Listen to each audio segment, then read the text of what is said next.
बिल्कुल, और ये हम देख रहे हैं कि किस तरह से जो सस्ती ड्रोन तकनीक है वो बड़ा नुकसान, बड़ा आघात अमेरिका को पहुंचाती हुई नजर आ रही है। और सवाल यह भी कि क्या फुल स्केल वॉर डिक्लेयर करेंगे ट्रंप, क्योंकि लगातार दूसरे दिन यह हमला हो रहा है और पहले भी युद्ध को रोकना नामुमकिन सा हो गया था, बड़ी मुश्किल से उसमें एक पॉज आया था। क्या फिर वही गलती दोहराएंगे? एक और बड़ी खबर, ट्रंप का ट्रुथ सोशल पर पोस्ट। अब आप देखिए, क्या जो अभी मैंने सवाल किया इसका जवाब इस खबर में है। B-2 बॉम्बर F-35 की तस्वीर को पोस्ट किया गया, मिसाइल की तस्वीर को पोस्ट किया गया, ईरान पर हमले से पहले तस्वीर को पोस्ट किया गया। ईरान पर B-2 बॉम्बर बहुत शक्तिशाली है।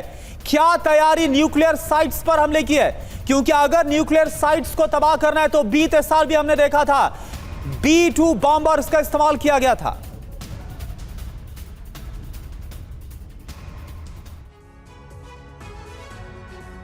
तो डोनाल्ड ट्रंप का विध्वंसक संदेश क्या है, बिग वॉल के जरिए आपको बताते हैं। पोस्ट लगातार उनकी तरफ से ट्रूथ सोशल पर किए जाते हैं। अभी जो हाल ही में पोस्ट सामने आया है वो बताते हैं। सबसे पहले कोरोना आपको चेतावनी। बिल्कुल, ये डोनाल्ड ट्रंप का जो पोस्ट है उसमें चेतावनी क्या है? शक्ति का प्रतीक B-2 बॉम्बर। उस तरफ अगर आप देखेंगे प्रगति, ठीक आपके पीछे वो तस्वीर है जिसको डोनाल्ड ट्रंप ने पोस्ट किया है। ये वो तस्वीर जिसे पोस्ट किया गया, चेतावनी दी गई। संकेत क्या है? एटमी स्ट्राइक का डर दिखाने की कोशिश की गई है इस पोस्ट के जरिए। और क्या है? स्ट्राइक मोड में F-35 नजर आ रहे, जो तस्वीरों में भी हमको नजर आ रहा है। बिल्कुल, और फिर से हमले की सीधी धमकी इन तस्वीरों और पोस्ट के जरिए दी गई है। इसके अलावा चेतावनी कि मिसाइल सिटी पर स्ट्राइक भी संभव है, यानी कि मिसाइल सिटी पर भी हमला हो सकता है। और वो तस्वीरों से भी दर्शाने की कोशिश, संकेत ये कि ईरान के सैन्य ठिकाने टारगेट पर हैं।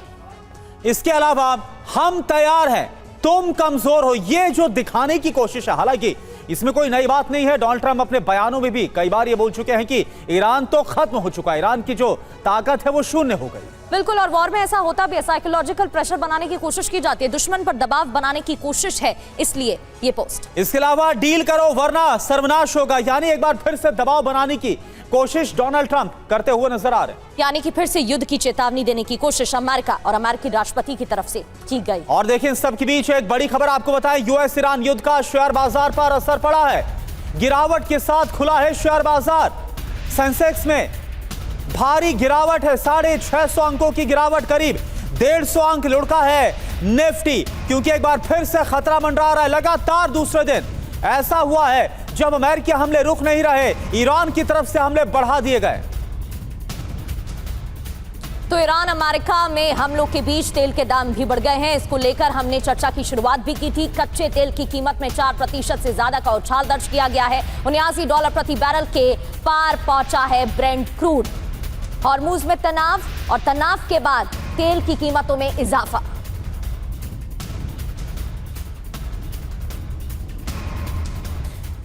तो कच्चे तेल में विस्फोट कैसे हुआ? देखिए, 13 जुलाई 2026 की तारीख, जो कि आज मौजूदा स्थिति हम आपको बता रहे हैं, और यहां पर $79 प्रति बैरल पर अब जो कच्चा तेल है पहुंच गया। अगर इससे पहले हम जाएं 5 जुलाई 2026, तब था ये $72 प्रति बैरल।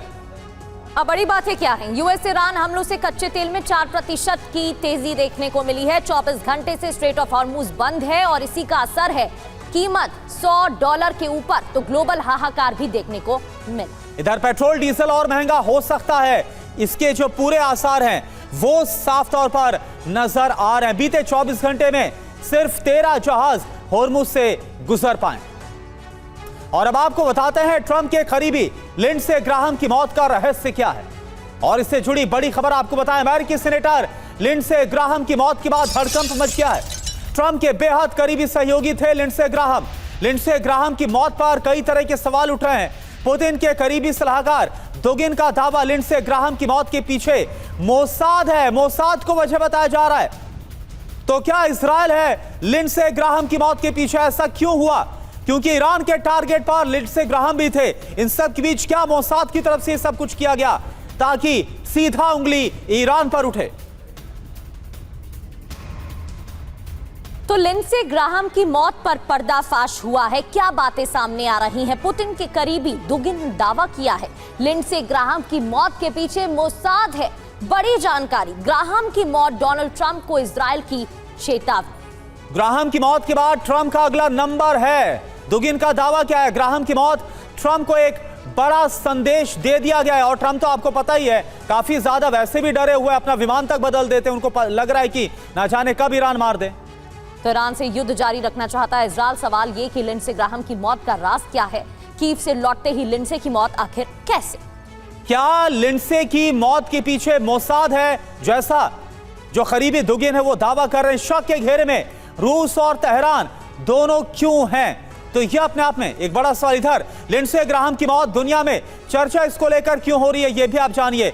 अमेरिकी राजनीति की प्रभावशाली शख्सियत हैं, ट्रंप के सबसे भरोसेमंद सहयोगियों में से एक है, और वहीं अपने बयानों को लेकर चर्चा में भी रहते हैं। अंतर्राष्ट्रीय कूटनीति में भी सक्रिय भूमिका निभाते हुए नजर आए थे। ईरान सरकार के सबसे मुखर आलोचक रहे। ईरान को लेकर कई भड़काऊ बयान भी दिए गए। रूस यूक्रेन मुद्दे को लेकर भी काफी ज्यादा सक्रिय आक्रामक रहे। आपको याद होगा उनकी तरफ से कई पोस्ट भी सामने आ चुके थे। सत्ता का संतुलन बनाने में अहम भूमिका रही थी उनकी। और देखिए हमारे साथ मनीष, क्या जानकारी मिल रही है? रूस की तरफ से दुखी जो दावा कर रहे हैं वो तो कुछ और ही बता रहे हैं। शक तो कहा ईरान की तरफ जा रहा था, क्योंकि ईरान के साथ बातचीत करने के पक्ष में भी लिंडसे ग्राहम नहीं थे, ईरान के टारगेट पर थे, ऐसा कहा जा रहा था। और अब कहा जा रहा है कि मोसाद है जो मौत हुई है उसके पीछे।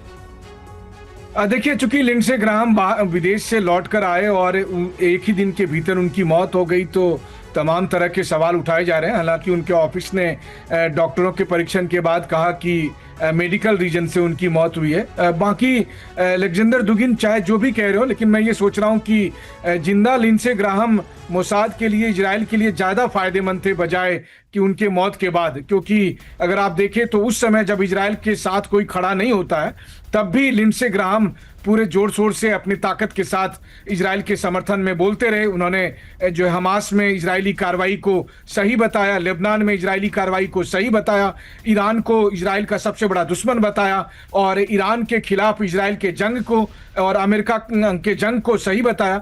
तो कुल मिलाकर देखा जाए तो इजराइल को लिंडसे ग्राहम सबसे बड़ा दोस्त मानते थे। तो ऐसी स्थिति में मोसाद क्यों लिंडसे ग्राहम को मारेंगे, ये एक सवाल आता है। लेकिन हाँ, जिस लिंडसे ग्राहम की हम लोग बात कर रहे हैं, वो वह शख्स ऐसा था जो इस दुनिया में युद्ध का सबसे बड़ा समर्थक था। बल्कि याद होगा आपको कि टैरिफ के मामले में भारत के खिलाफ भी लिंडसे ग्राहम ने बहुत ही आपत्तिजनक टिप्पणियां भी की थी। तो आप ये कह सकते हैं कि पूरी दुनिया के लिए राहत की बात है कि एक आदमी जो इतना युद्धोन्मादी था, जो हमेशा बिल्कुल यानी जो इजराइल का हमेशा समर्थन करता था, आखिरकार क्या मोसाद उसे मार देगा? अपने आप में बड़ा सवाल है, दावे को लेकर सवाल उठना लाजमी है। वीके दत्ता सर, क्या लग रहा है अब तो धड़कनें और ज्यादा बढ़ गई होंगी डोनाल्ड ट्रंप की? पहले वो बहुत ज्यादा भय में थे। देखिए, ऐसा है कि ये जो सेनेटर की डेथ हुई है कीव से आने के बाद, हाँ, ये बोला गया कि साहब इसको एरोटिक डिसेक्शन, मतलब एरोटा रप्चर कर गया हार्ट का, क्योंकि उसके 3 लेयर होते हैं एरोटा के, थिन होता अगर हाई ब्लड प्रेशर वगैरह है। लेकिन ये एरोटा डिसेक्शन एक ड्रग, 3-4 प्रकार की ड्रग्स हैं जिसके कारण ये हो सकता है। तो अगर इनका असैसिनेशन किया गया है तो हो सकता है कीव के अंदर, चाहे वो रशिया के एजेंट हो या ईरान के एजेंट हो, वहाँ पे इनको हो सकता है कोई ड्रग ऐसे एडमिनिस्टर कर दिए उनके खाने में, जो है आते ही इनका जो एरोटा डिसेक्शन हो गया। अभी तो बाद में इन्वेस्टिगेशन में पता चलेगा क्या हुआ। अभी जहाँ तक सेनेटर का सवाल है, ईरान रशिया, ये अगर आप पूरा होलिस्टिकली देखें, ईरान वर्सेस अमेरिका इजराइल,